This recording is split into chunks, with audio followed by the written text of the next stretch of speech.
The spotlight caught Katherine's face perfectly as she pulled Darren Holt close, her lips finding his with practiced precision. From table 9, I watched my wife of 8 years kiss her college boyfriend like I didn't exist, like our marriage was just another prop in whatever performance she was staging. "Ladies and gentlemen," the reunion MC announced over the microphone, "looks like some flames never really go out." The crowd erupted in cheers and whistles. Katherine stepped back from Darren, laughing, wiping her mouth with her thumb in a gesture so casual it felt rehearsed. She caught my eye across the room and shrugged, that familiar smirk playing at the corners of her mouth. "Just for fun," she mouthed to me, then turned back to accept congratulations from the reunion crowd like she'd just won an award. I sat there, fork halfway to my mouth, watching 300 people celebrate my humiliation. The chicken on my plate suddenly tasted like cardboard. Around me, conversations buzzed with excitement about Katherine's spontaneous moment. Nobody looked at me. Nobody wondered how the husband felt, watching his wife make out with another man on stage. That's when I noticed her. Simone Holt, Darren's wife, sitting 2 tables over. She wasn't cheering. She wasn't smiling. She was staring at her husband with the same expression I probably wore, a mixture of rage and resignation that comes from recognizing a pattern you've been trying to ignore. Our eyes met across the room. She raised her wine glass slightly, a toast to mutual humiliation. I lifted my beer in return. In that moment, we understood each other perfectly. Katherine made her way back to our table, accepting high fives and compliments along the route. She slid into her chair beside me, still glowing from her performance. "You should have seen your face," she said, reaching for her wine. "You looked so serious." Did I? I kept my voice level, controlled. 8 years of marriage had taught me that reacting to Katherine's provocations only encouraged her. Guess I missed the humor in watching my wife kiss another man. "Oh, come on, Eric. It was just a silly reunion thing. Everyone was having fun except you." She rolled her eyes, that practiced gesture she used whenever I failed to appreciate her spontaneity. "Darren and I dated in college. Ancient history. It doesn't mean anything." Ancient history. Right. Ancient history didn't explain why she'd spent 20 minutes fixing her makeup before we left the house, or why she'd changed outfits 3 times, or why she'd been checking her phone obsessively for the past week. "Besides," Katherine continued, "you know how these reunion games work. They called us up there because we were voted cutest couple senior year. It was just nostalgia." Nostalgia. That's what she called it. I called it public humiliation. But then again, Katherine and I had always seen things differently. The evening dragged on with the usual reunion activities, slideshow presentations, award ceremonies, more drinking. Katherine mingled effortlessly, introducing me as my husband Eric, in a tone that suggested I was a mildly interesting accessory she'd brought along. I watched her work the room, noting how often she gravitated toward Darren's orbit, how her laugh got louder when he was nearby. Darren Holt hadn't changed much since the photos I'd seen from Katherine's college albums. Still tall, still confident, still wearing that entitled smile that suggested the world owed him everything he wanted. He owned some kind of tech consulting firm now, drove a BMW, lived in the expensive part of town. Everything Katherine thought she deserved. Around 10:30, I suggested we head home. Katherine protested. The night was young. People were just getting started. Couldn't I just relax for once? But I'd reached my limit of watching my wife flirt with her ex while pretending it was innocent fun. The drive home was silent, except for Katherine's occasional sighs and the sound of her phone buzzing with notifications. Probably the reunion group chat, already dissecting the evening's drama. I could imagine the messages, screenshots of Katherine and Darren's kiss, speculation about old flames, jokes at my expense. "You're being ridiculous," Katherine said as we pulled into our driveway. It was one kiss, A silly, meaningless kiss that happened because people were cheering and the moment felt right.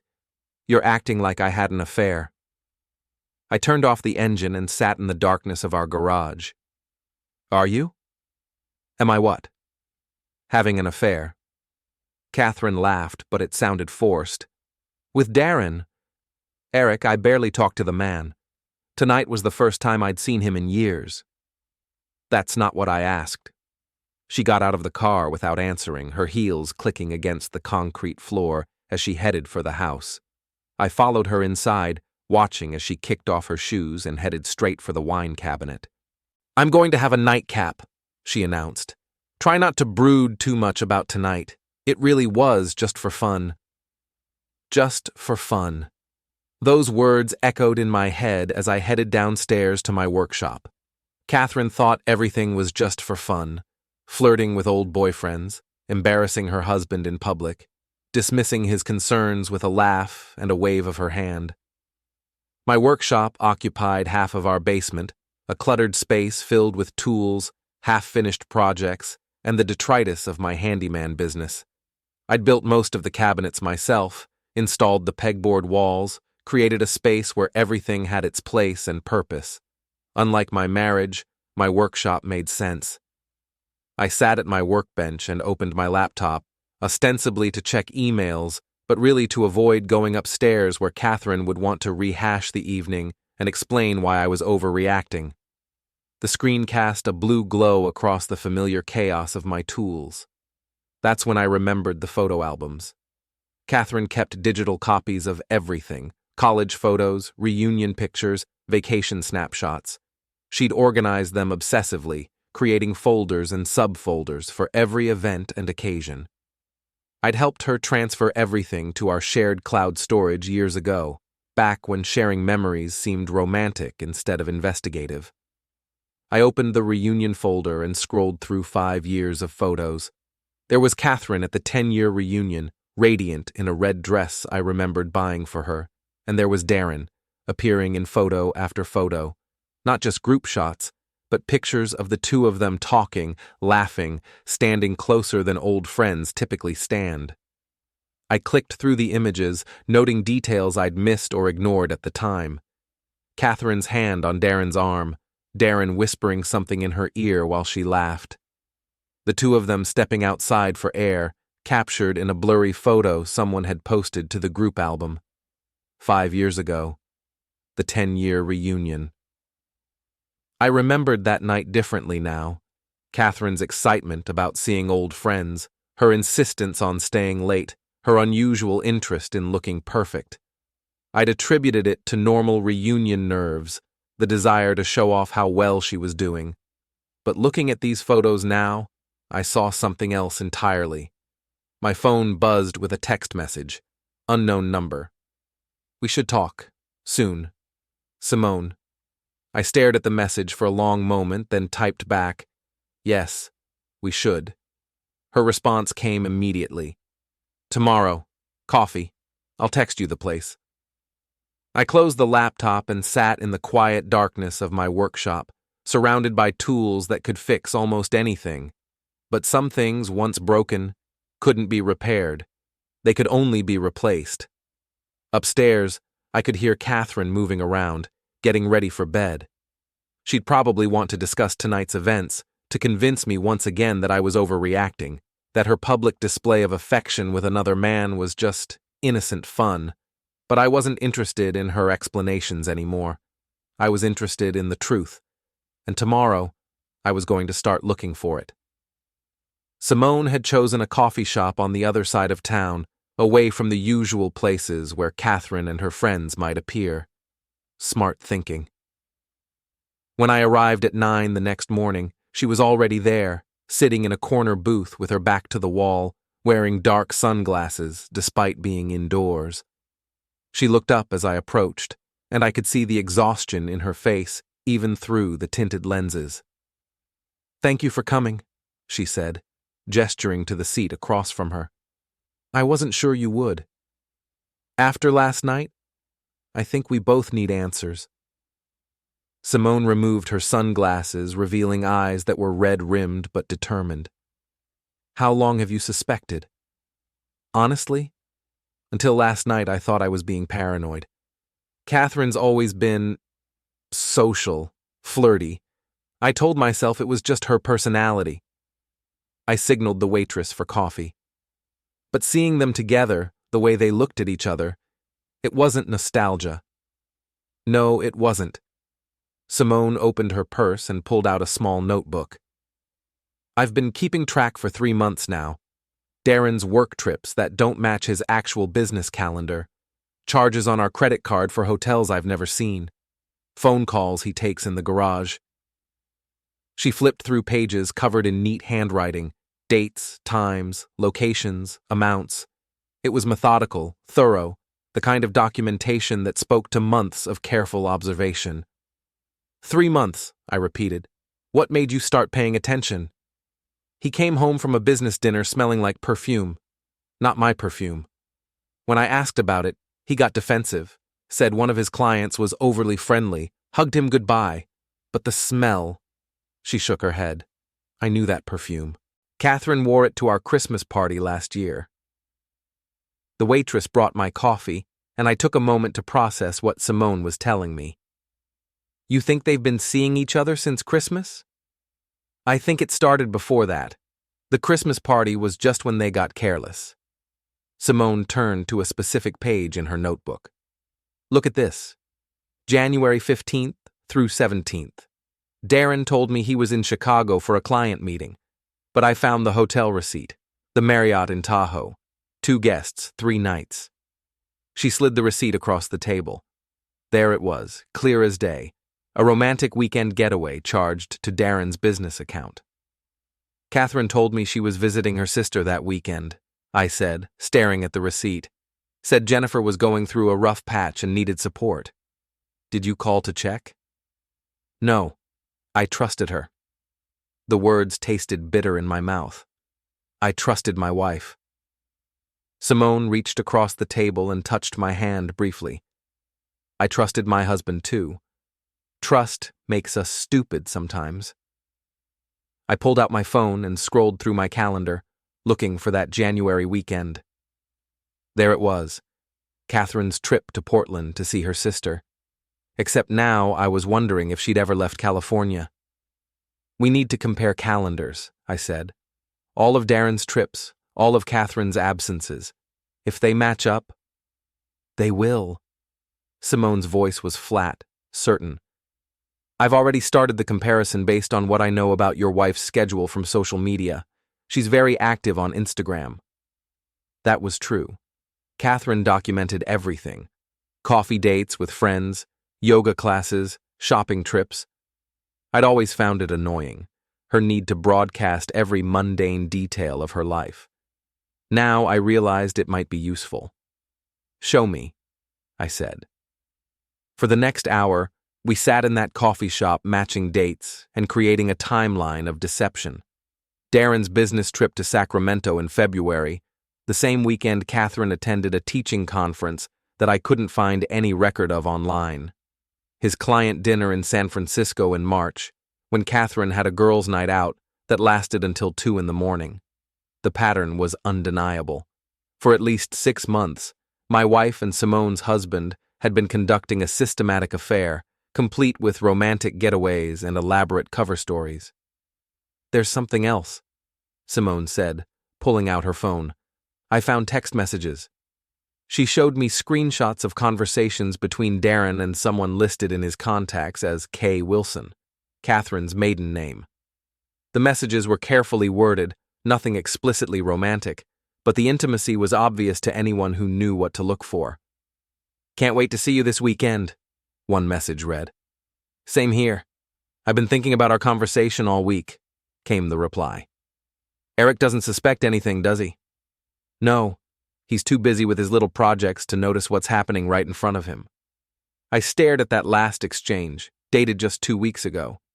Katherine dismissing me as oblivious, treating our marriage like an inconvenient obstacle to her fun. I'm sorry, Simone said quietly. I know this is hard to see. Actually, it's a relief. I handed her phone back. Now I know I'm not crazy. So, what do we do about it? I looked at this woman across from me, someone I'd barely known 24 hours ago, but who now felt like my only ally in the world. She was asking the right question, not whether we should do something, but what. We document everything, I said. Every trip, every lie, every receipt. We build a case so solid they can't deny it or explain it away. And then? Then we make them pay for it. Simone smiled for the first time since I'd sat down. It wasn't a pleasant smile. It was the smile of someone who'd been pushed too far and was finally ready to push back. I know a lawyer, she said, Alice Morrison. She specializes in divorce cases involving infidelity. She's expensive, but she's ruthless. Good. We'll need ruthless. There's one more thing. Simone hesitated, then pulled out another piece of paper. I found this in Darren's briefcase last week. I think they're planning something bigger than weekend trips. The paper was a lease agreement for a cabin in Lake Tahoe. 6-month rental, starting in June. Both Katherine Landon and Darren Holt were listed as tenants. I stared at the lease, feeling something cold settle in my chest. This wasn't just an affair. This was an exit strategy. They were planning to run away together, to start a new life while leaving Simone and me to pick up the pieces. June, I said. That's 2 months away. 2 months to get our affairs in order, Simone corrected. 2 months to make sure when they try to leave, they find out just how expensive their fun really was. We spent another hour planning, sharing phone numbers and email addresses, agreeing to meet again in a few days after we'd both had time to gather more evidence. By the time I left the coffee shop, I felt like I had a purpose again, a mission that went beyond just surviving my wife's betrayal. Katherine was still asleep when I got home, probably recovering from her late night of celebration. I went down to my workshop and opened a new folder on my computer, labeled it Evidence, and began transferring everything Simone had shown me. Then I started digging deeper. Katherine's credit card statements revealed charges I'd never questioned before, restaurants I'd never been to, hotels during times when she claimed to be elsewhere, gifts that had never appeared in our house. Her phone records showed hours of calls to a number I now knew belonged to Darren. The more I found, the angrier I became. Not just at the affair, but at my own blindness. The signs had been there for months, maybe longer.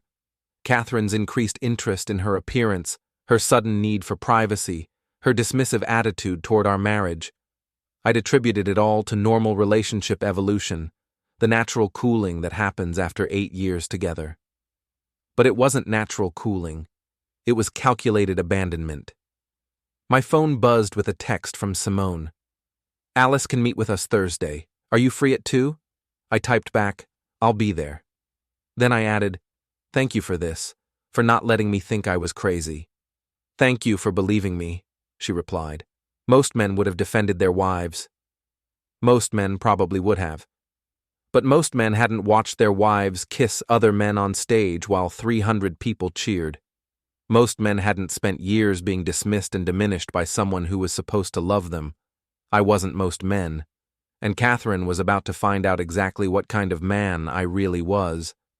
Alice Morrison's law office occupied the top floor of a downtown building that had seen better decades. The elevator wheezed as it carried Simone and me to the 8th floor, where frosted glass doors announced Morrison and Associates, Family Law, in gold lettering that was starting to peel. Alice herself was nothing like I'd expected. Instead of the sharp-suited shark I'd imagined, she was a compact woman in her 50s with graying hair and kind eyes that turned calculating when she reviewed our evidence.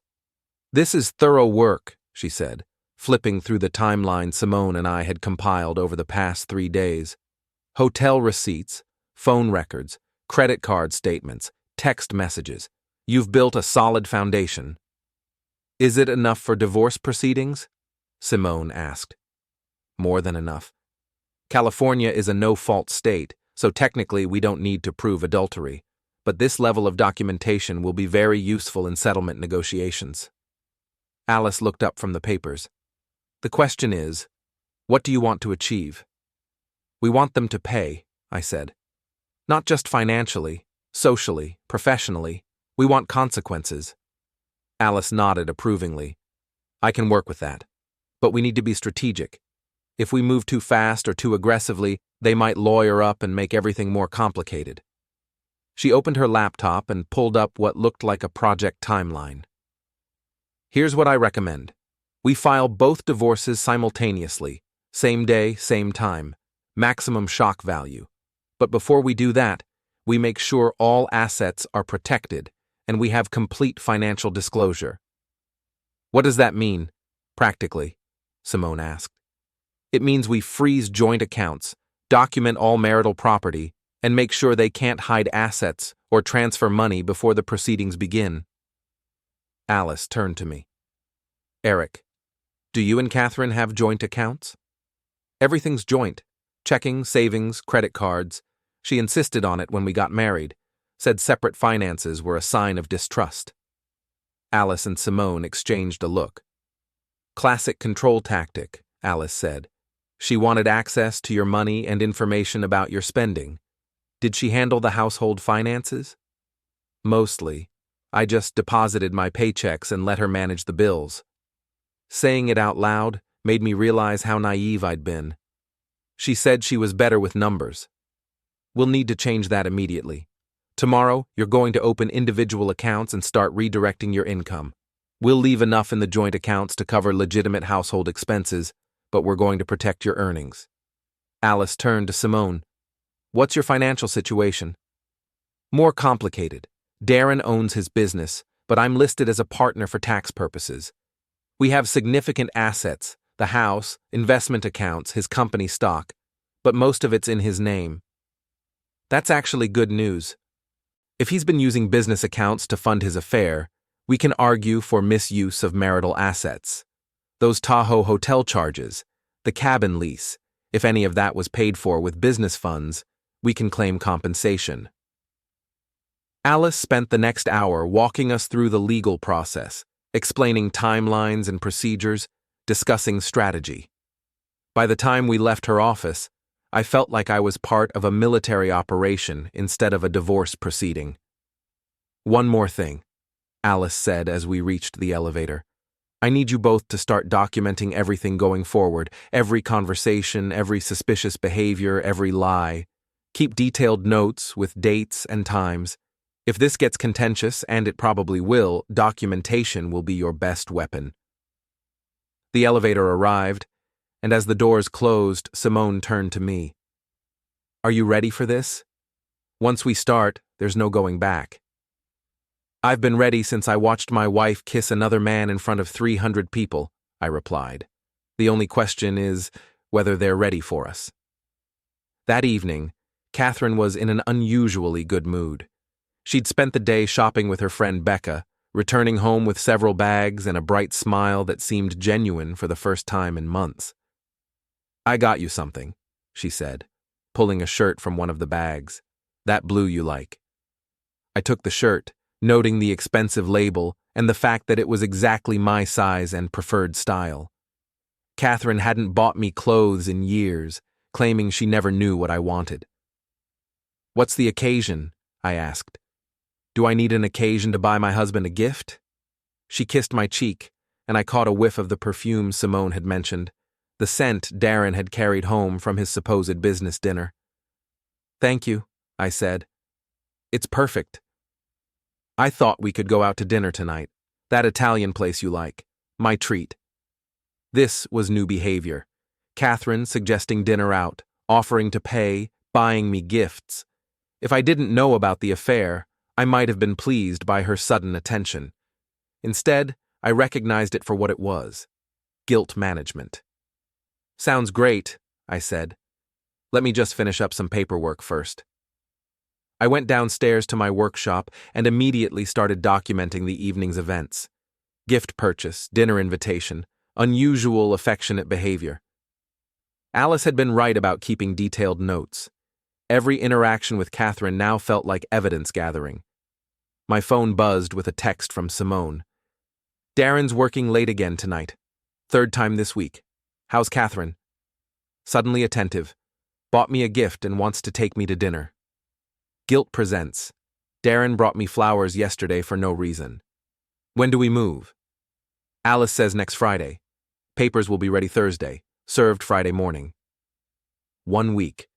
In 1 week, Katherine and Darren's secret world would explode into the open. I found myself looking forward to it with an anticipation that probably wasn't healthy. Eric? Katherine's voice drifted down from upstairs. Are you ready to go? Coming, I called back, closing my laptop and heading upstairs to have dinner with my cheating wife. The restaurant was crowded, filled with couples enjoying their Friday evening. Katherine was animated throughout the meal, telling stories about her day, asking about my current projects, acting like the engaged wife she hadn't been in months. You seem different lately, she said over dessert. More present. I like it. Different how? I don't know. More attentive. Like you're really listening when I talk. She reached across the table and took my hand. I've missed this. Us talking, spending time together. The irony was overwhelming. Katherine was praising me for paying attention to her, while she was actively planning to leave me for another man. She missed our connection while systematically destroying it behind my back. I've missed it too, I said, and wasn't entirely lying. I did miss the woman I'd married, the person I'd thought Katherine was before I learned about her capacity for deception. Maybe we should plan a trip, she said. It's been ages since we went anywhere together. I was thinking maybe, I don't know, somewhere we've never been, like Tahoe. There it was. Tahoe.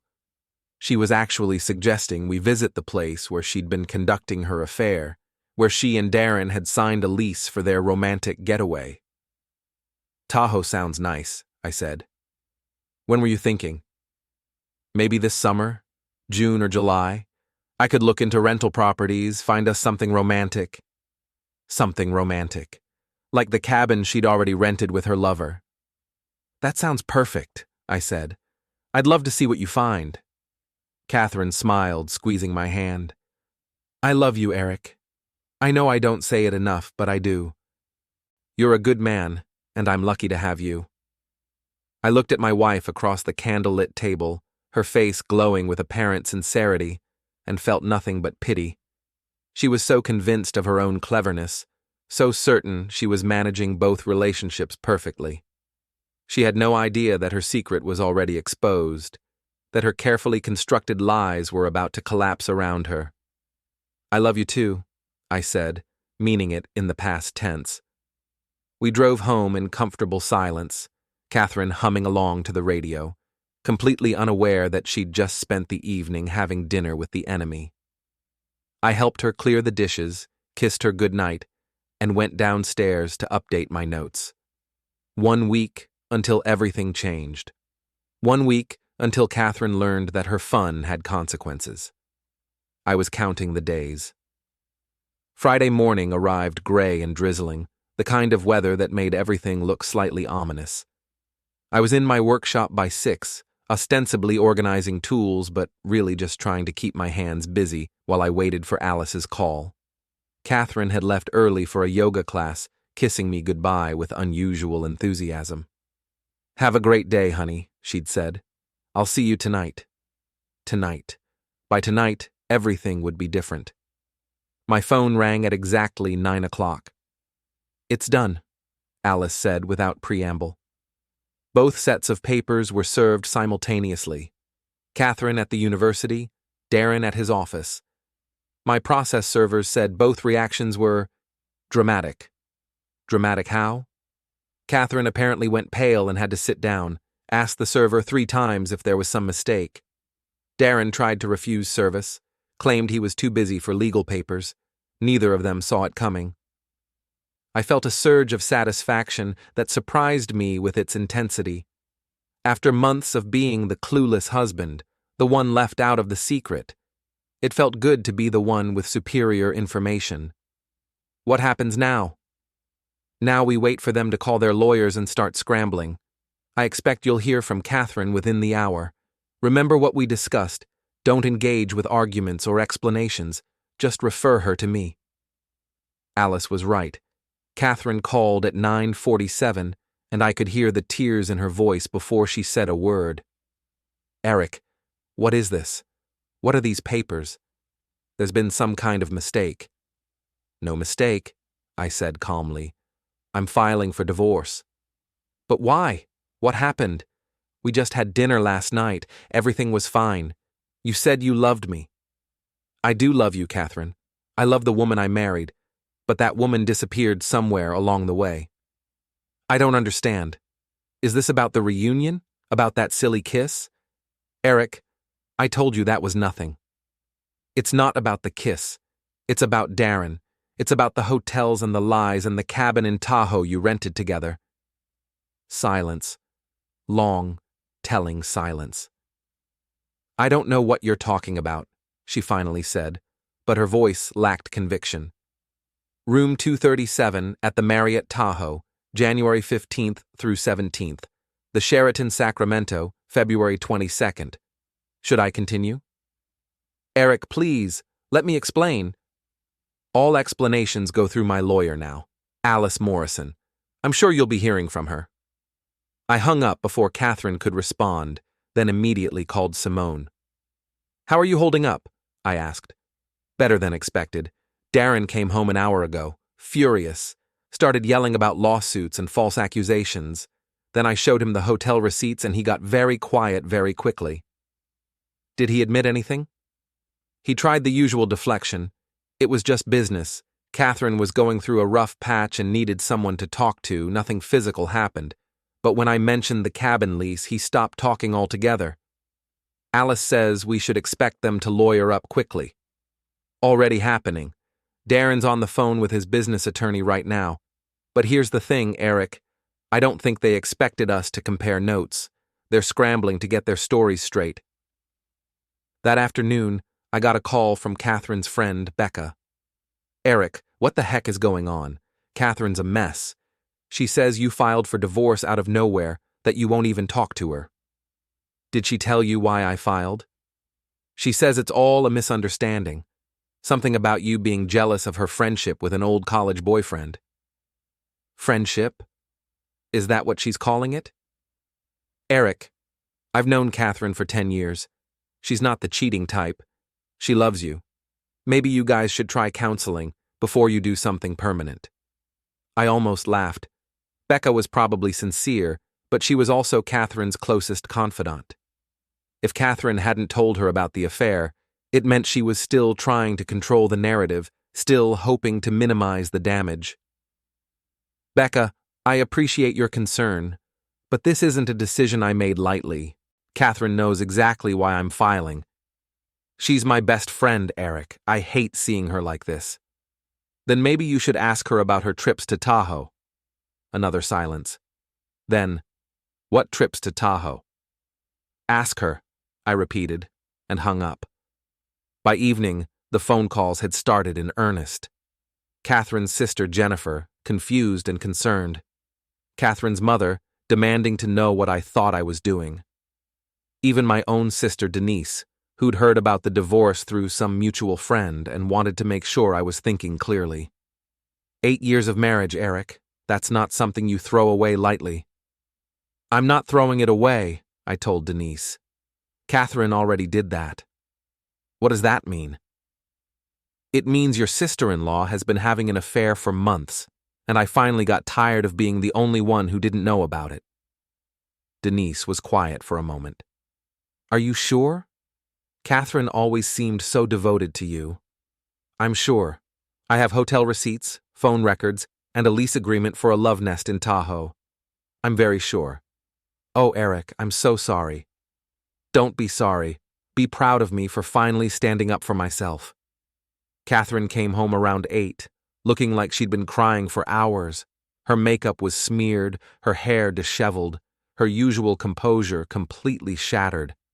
We need to talk, she said, standing in the doorway of my workshop. No, we don't. We need to communicate through lawyers. Eric, please, let me explain what really happened. I know what really happened. You've been sleeping with Darren Holt for months. You've been lying to me about where you go and what you do.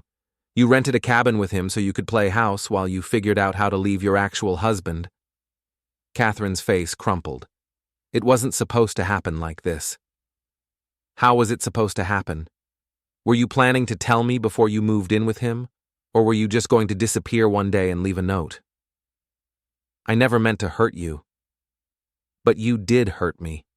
Every lie, every secret trip, every time you came home from being with him and pretended to be my loving wife, you hurt me. She stepped into the workshop, and I could see she was trying to compose herself, trying to find the right words to make this better. It started as just talking, she said. Darren was having problems with Simone, and I was feeling disconnected from you.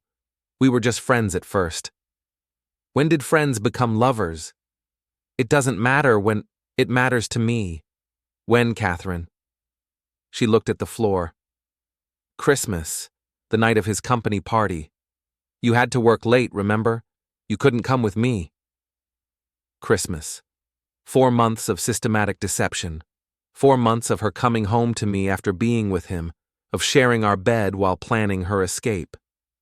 The cabin in Tahoe, I said. When were you planning to tell me about that? We weren't. It wasn't definite. We were just exploring options. Options for what? For being together. For seeing if what we had was real. What you had was an affair. What we had was a marriage. But I guess you've already decided which one matters more. Katherine started crying again, and part of me wanted to comfort her.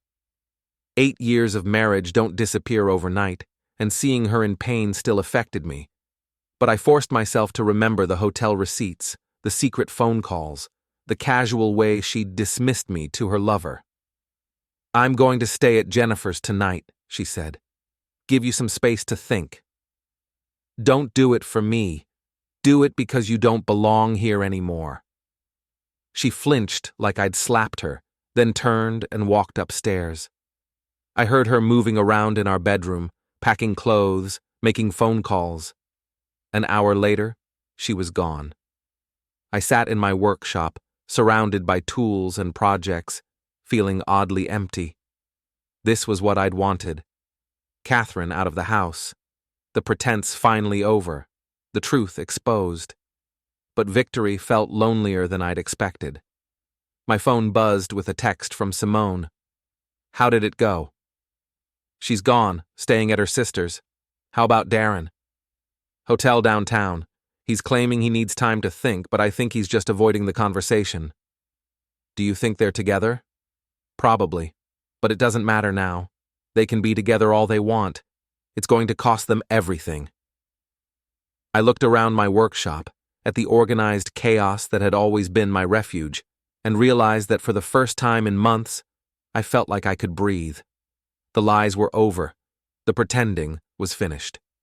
Katherine could be with Darren openly now, and I could start figuring out who I was without her. It wasn't the ending I'd planned when I married her 8 years ago, but it was honest, and after months of deception, honesty felt like a luxury I'd almost forgotten I deserved. The reckoning had begun, and I was finally ready for whatever came next. The reunion group chat exploded over the weekend.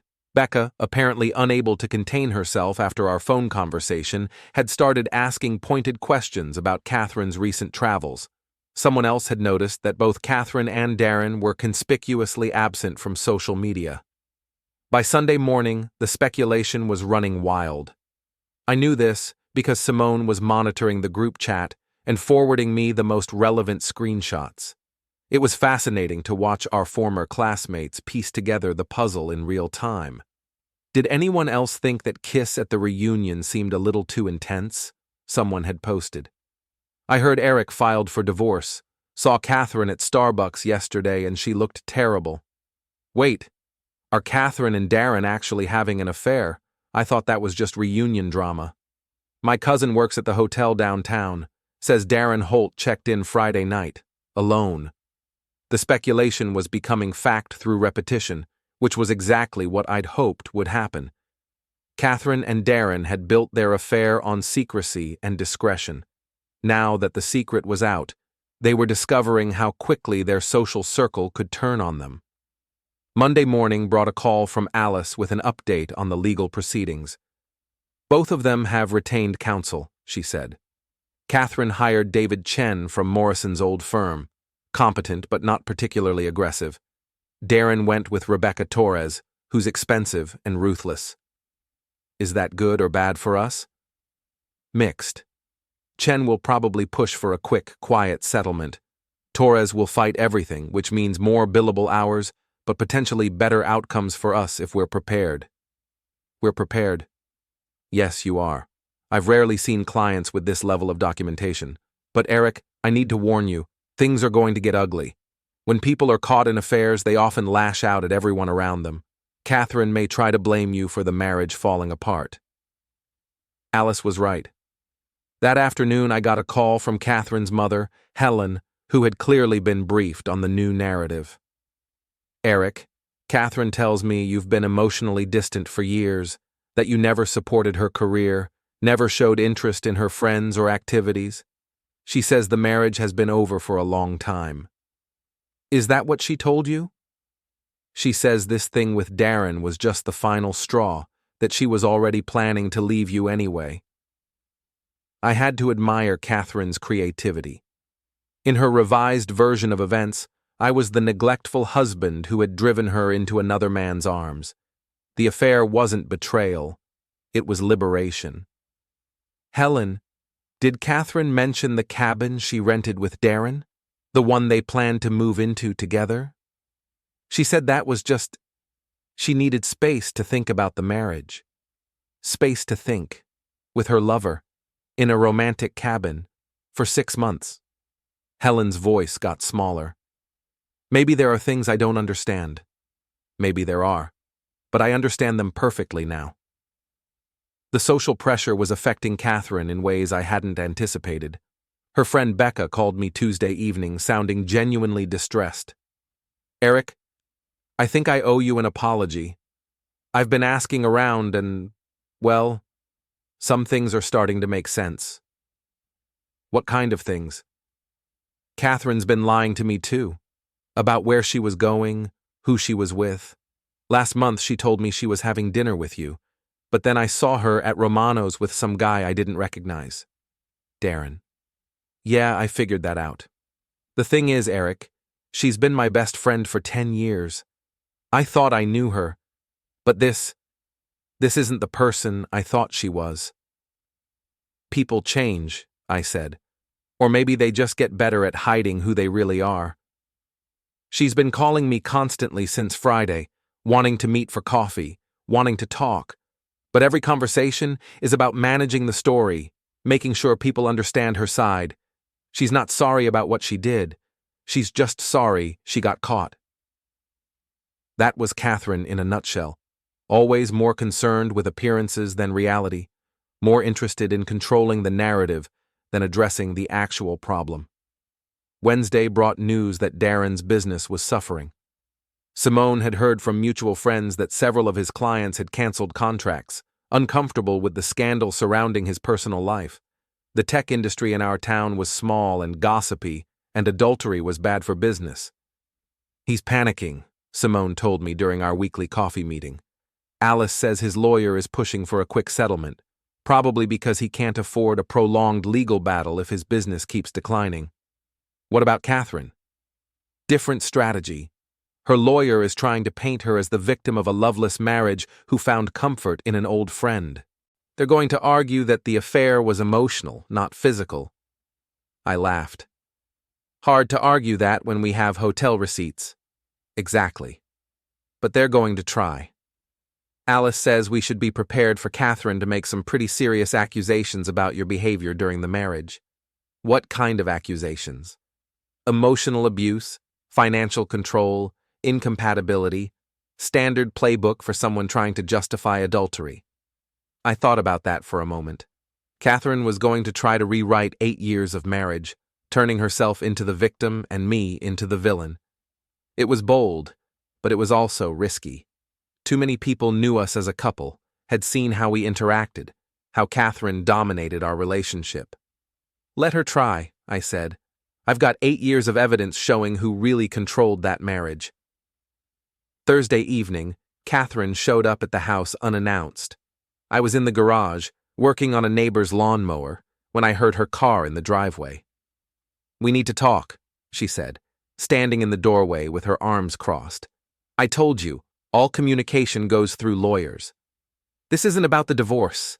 This is about you trying to destroy my reputation." I looked up from the lawnmower engine. "I haven't said anything to anyone that isn't true. You've been spreading lies about me, telling people I'm some kind of serial cheater, ruining my friendships, making me look like a monster." "Katherine, I've answered direct questions honestly. If that makes you look bad, maybe you should consider why. You're enjoying this, aren't you?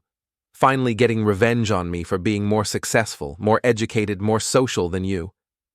There it was, the real Katherine, the one who'd always looked down on me, who'd always seen herself as settling when she married the handyman instead of the college graduate. "You think this is about your success?" I asked. "This is about you lying to me for months while planning to abandon our marriage for another man." "Our marriage was already over, Eric. It had been over for years. You just didn't want to admit it. If our marriage was over, why didn't you leave? Why the secret affair, the elaborate lies, the fake reconciliation attempts?" Katherine's composure cracked slightly. "Because I was trying to be kind. I was trying to let you down easy. By renting a love nest with another man while buying me guilt presents? That's your idea of kindness? You wouldn't understand. You've never understood me." I set down my tools and really looked at my wife, soon-to-be ex-wife. She was perfectly put together as always, every hair in place, makeup flawless despite the stress of the past week. But there was something desperate in her eyes, something that suggested her carefully constructed world was falling apart faster than she'd anticipated. "You're right," I said. "I never understood you. I thought you were capable of honesty. I thought you had enough respect for me to end our marriage before starting a new relationship. I was wrong about a lot of things. I never meant for it to happen this way. But it did happen this way. And now we both have to live with the consequences." Katherine stood there for a moment, probably hoping I'd soften, that I'd offer some kind of reconciliation or forgiveness. When it became clear that wasn't happening, she turned and walked back to her car. "This isn't over, Eric," she called back. "You think you're the victim here, but you're not innocent either." I watched her drive away, wondering what she meant by that last comment. But I didn't wonder for long. Tomorrow, Alice would file our response to Katherine's counterclaims, and the real legal battle would begin. Katherine wanted to rewrite history, to make herself the victim and me the villain. But history was stubborn, and I had receipts. The fallout was just getting started, and I was ready for whatever came next. Katherine tried to call again that night, then again at midnight. I didn't answer. I let every ring go to voicemail because I'd finally learned the difference between a conversation and a trap. Friday morning, Simone and I walked into the courthouse on opposite sides of the same hallway. No speeches, no dramatics, just 2 folders, 2 signatures, and the kind of calm you get when you stop begging someone to respect you. Their masks slipped fast. Darren's business started bleeding clients the moment rumors turned into facts. He tried to spin it as a misunderstanding, but invoices don't lie, and neither do hotel timestamps. Katherine attempted the grand rewrite, lonely wife, distant husband, harmless nostalgia. Except her own calendar betrayed her. So did the cabin lease. So did the text she forgot to delete. June can't come soon enough. When the papers were served, she showed up at my house with the same smile she wore on that stage. This time, it didn't land. "Please," she said, voice shaking, "we can fix this." I looked past her, at the driveway, at the quiet life waiting to be rebuilt. "No," I said. "You don't fix what you treated like a joke." She flinched like the words were physical. Good. They were true. A month later, Simone texted me a photo. Darren moving boxes into a short-term rental, alone. Caption, "He said it was just for fun. Now he's renting furniture. I stared at it longer than I expected, not because I missed Katherine, because I finally understood what that stage kiss really was. It wasn't a mistake, it was a preview, and my revenge wasn't cruelty. It was precision. It was refusing to be the punchline ever again. The reunion had a curtain